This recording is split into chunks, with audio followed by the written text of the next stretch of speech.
નમસ્કાર વિદ્યાર્થી મિત્રો, ધોરણ 11 કોમર્સ આંકડાશાસ્ત્ર વિષયમાં હું એમડી રાવળ આપણી એમડી એજ્યુકેશન યુટ્યુબ ચેનલમાં તમારું હાર્દિક સ્વાગત કરું છું. આપણે છેલ્લા 6 લેક્ચરથી ચેપ્ટર નંબર 3 મધ્યવર્તી સ્થિતિના માપ ભણી રહ્યા છીએ.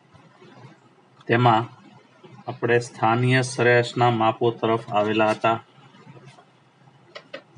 ગઈકાલે આપણે લેક્ચર નંબર 6 ની અંદર સ્વાધ્યાય 3.4 નો પહેલો અને ત્રીજો દાખલો શીખ્યા હતા.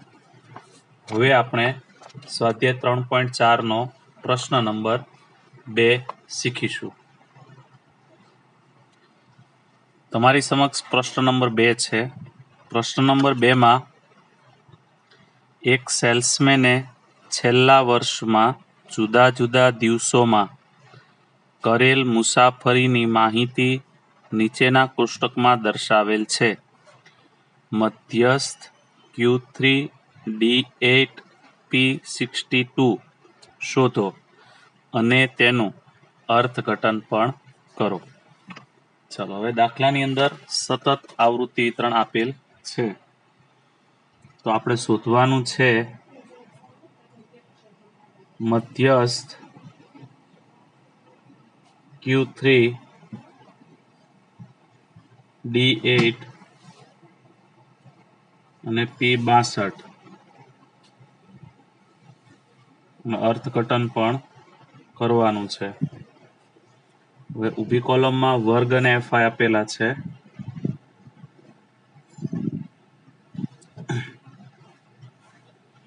વર્ગ નિવારક હોય કે અનિવારક એ જોવાનું નથી, ગમે તે હોય ચાલશે.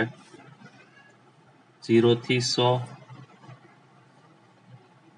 100 થી 200, 200 થી 300, 300 થી 400, 400 થી 500, 500 થી 600. FI 5, 18, 24, 17, 7 છે, 7, 5, 1 નો સરવાળો 5, 18, 24, 7, 5, 1, 60. હવે સ્થાનીય સરેરાશના કોઈ પણ માપ શોધવાના હોય ત્યારે તમારે CFI બનાવવી પડશે. ક્યુમ્યુલેટિવ ફ્રીક્વન્સી, સંચય આવૃત્તિ. પહેલો આંકડો બેઠો મૂકવાનો, પછી 5 અને 18 નો સરવાળો 23, 23 ને 24 નો સરવાળો 47, 47 ને 7 નો સરવાળો 52, 47 ને 7 નો 54, 54 ને 5 નો સરવાળો 59 અને 1 નો સરવાળો 60. પહેલું માપ આપણે મધ્યસ્થ શોધવું છે, એટલે આપણે પહેલા m વર્ગ શોધીશું. m વર્ગ બરાબર n/2 મો વર્ગ. જ્યારે સતત આવૃત્તિ વિતરણ, અને વર્ગીકૃત માહિતીમાં સતત આવૃત્તિ વિતરણ કહેવાય. સતત આવૃત્તિ વિતરણ આપેલ હોય ત્યારે પહેલા જે તે માપ માટે સ્પેસિફિક વર્ગ શોધવો પડે, અને n+1/2 એ અવર્ગીકૃત અને અસતતમાં આવશે. આ વર્ગવાળો દાખલો હોય તો આટલું જ આવે, n/2 મો વર્ગ. n છે 60/2 મો વર્ગ, 30 મો વર્ગ. જે CFI માં જોતા m વર્ગ 30 છે એ 47 માં આવશે. 5 માં નો આવે, 23 માં નો આવે, 47 માં આવે. એની સામે 2 એરો કરી દેવાના. આ વર્ગ આવ્યો, m વર્ગ 200 થી 300 અને એક એરો ઉપર કરી દેવાનો આ રીતે આમ. એટલે હવે m વર્ગ આવી ગયો એટલે જોવાનું કે વર્ગ નિવારક છે કે અનિવારક. તો કે 200 અહીંયા પણ 200 છે, 300 નીચે પણ 300 છે ક્રોસમાં. તો આને નિવારક પ્રકારના વર્ગ કહેવાય.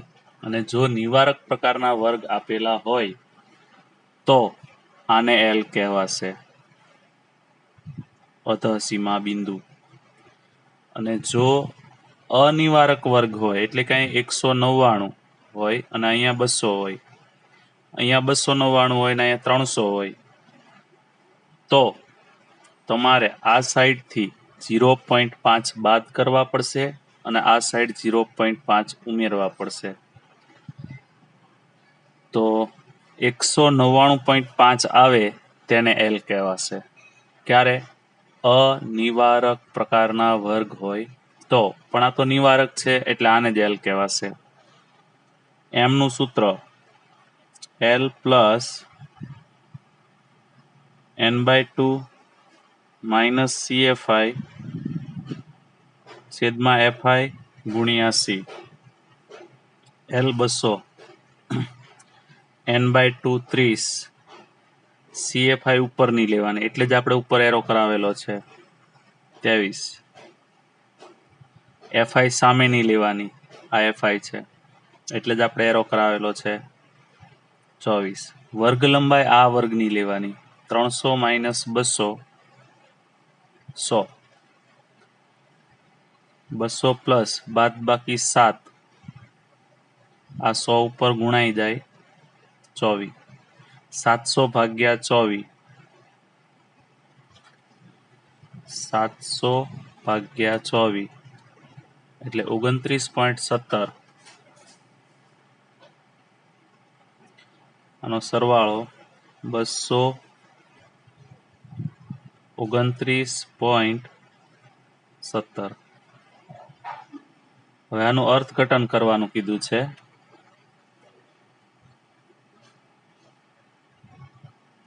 અર્થઘટનમાં આપણે એવું લખીશું, આ મધ્યસ્થ છે તો કે મધ્યસ્થ છે ને એ વચોવચ આવે, 50% માહિતી એ થિયરીમાં સમજાવેલું.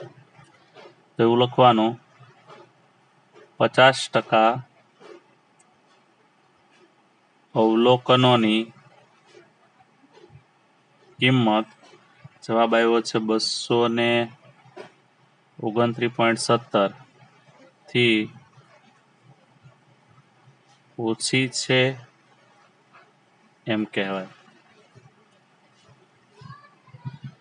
હવે આપણે Q3 શોધીએ.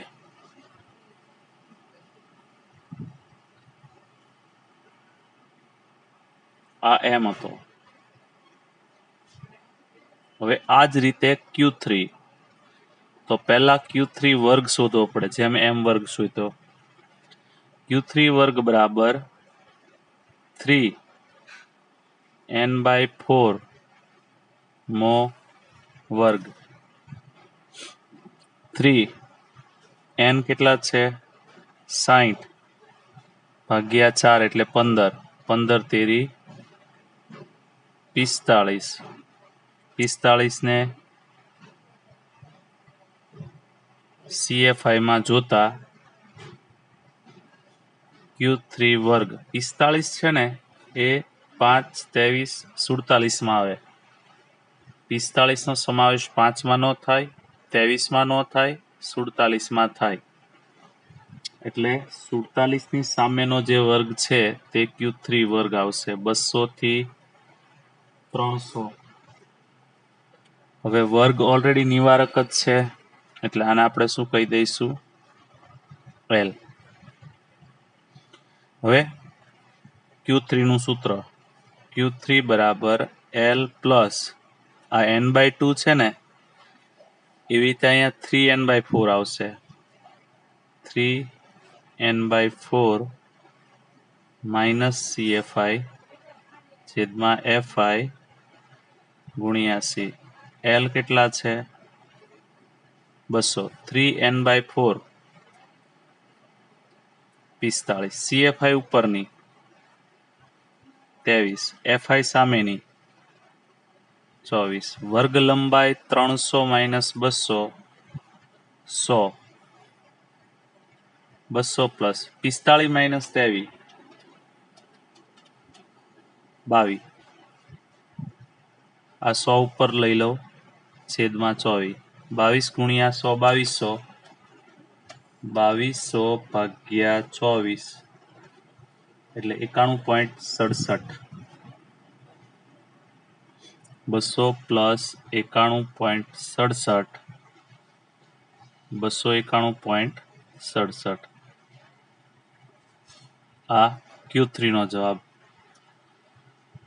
હવે અર્થઘટન. Q3 એટલે 75% અવલોકન થાય. 75% અવલોકનોની કિંમત 291.67 થી ઓછી છે એમ કહેવાય. આ રીતે ગણતરી થશે. હવે આપણે શોધીશું D8. તો D8 શોધવા માટે આપણે સૌ પ્રથમ D8 વર્ગ મેળવીશું. 8n/10 નો વર્ગ. n છે 60 ભાગ્યા 10. n 60 છે, 60 ભાગ્યા 10 6, 6 અઠ્ઠા 48, જે CFI માં જોતા. દશાંશક છે એટલે છેદમાં 10 આવશે અને 8મો દશાંશક એટલે આગળ 8. દરેક માપની અંદર બધી જ વખતે પહેલા જે તે માપનો વર્ગ મેળવવાનો, પછી એલ વાળું સૂત્ર મૂકવાનું. એ દશાંશક હોય કે શતાંશક હોય કે ચતુર્થક હોય, કોઈ પણ માપ હોય, આ રીતે કરવાનું. D8 વર્ગ મળશે આપણને. 48 શેમાં આવે? તો કે 48 54 માં આવે. તો 54 ની સામે એક એરો, બીજો એરો અને એક એરો ઉપર. CFI માટે 47 ધ્યાનમાં લેવાના અને FI માટે 7. વર્ગ આવ્યો 300 થી 400. 300 થી 400 આને કહેવાય L.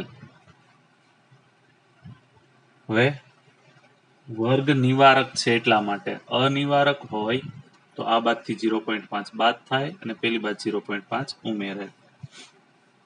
D8 બરાબર L plus 8n/10 minus CFI છેદમાં FI ગુણ્યા C. L છે 300, 8n/10 48. ઓલરેડી આપણે અહીંયા ઉપર ગણતરી કરેલી જ હોય. CFI ઉપરની લેવાની, કેટલી? 47. FI સામેની 7. વર્ગ લંબાઈ 100. 48 માઇનસ 47 1 ગુણ્યા 100 ભાગ્યા 7.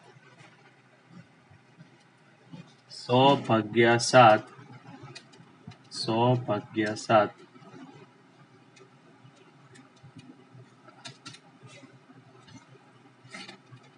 100 ભાગ્યા 7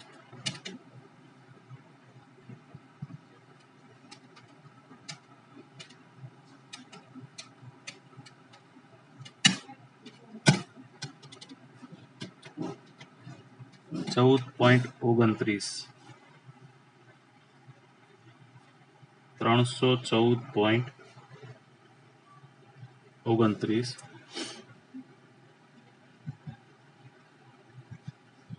અર્થઘટન. D8 દશાંશક 8મો ટોટલ દશાંશક 9 હોય. દશાંશકો માહિતીના એક સરખા 10 ભાગ કરે છે. એટલે 8મો દશાંશક એટલે 80% અવલોકન થયા. 80%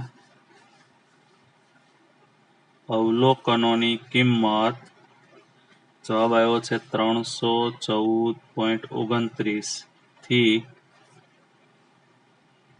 ઓછી છે એમ કહેવાય. હવે એ જ રીતે P62 શોધીએ.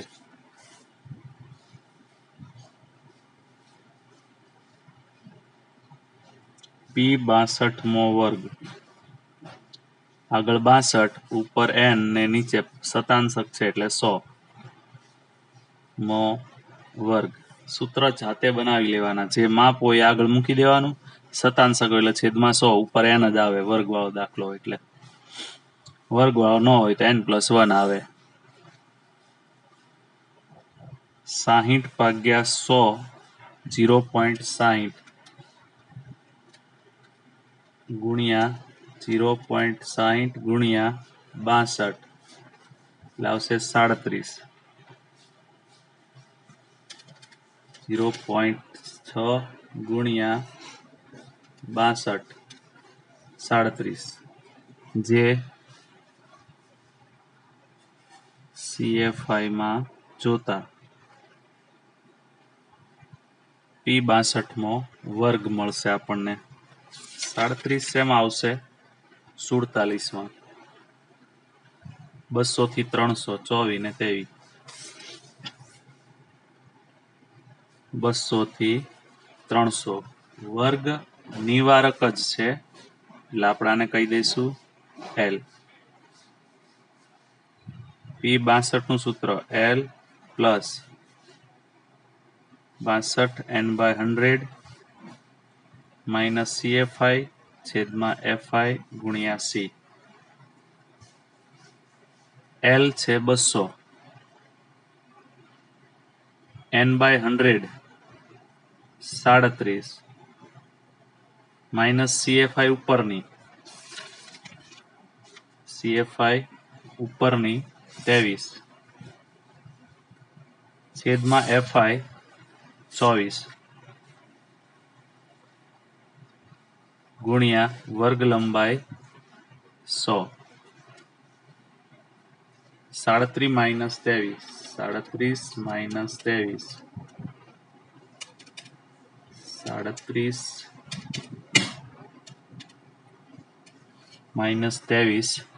એટલે 14. 100 ઉપર ચાલ્યા જાય 1400/24. 1400/24 58.33.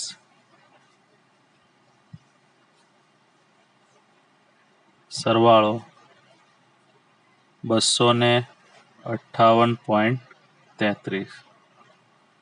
અર્થઘટન.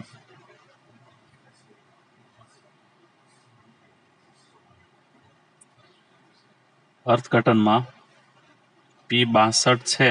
P એટલે શતાંશકો. શતાંશકો 100 હોય 99 હોય.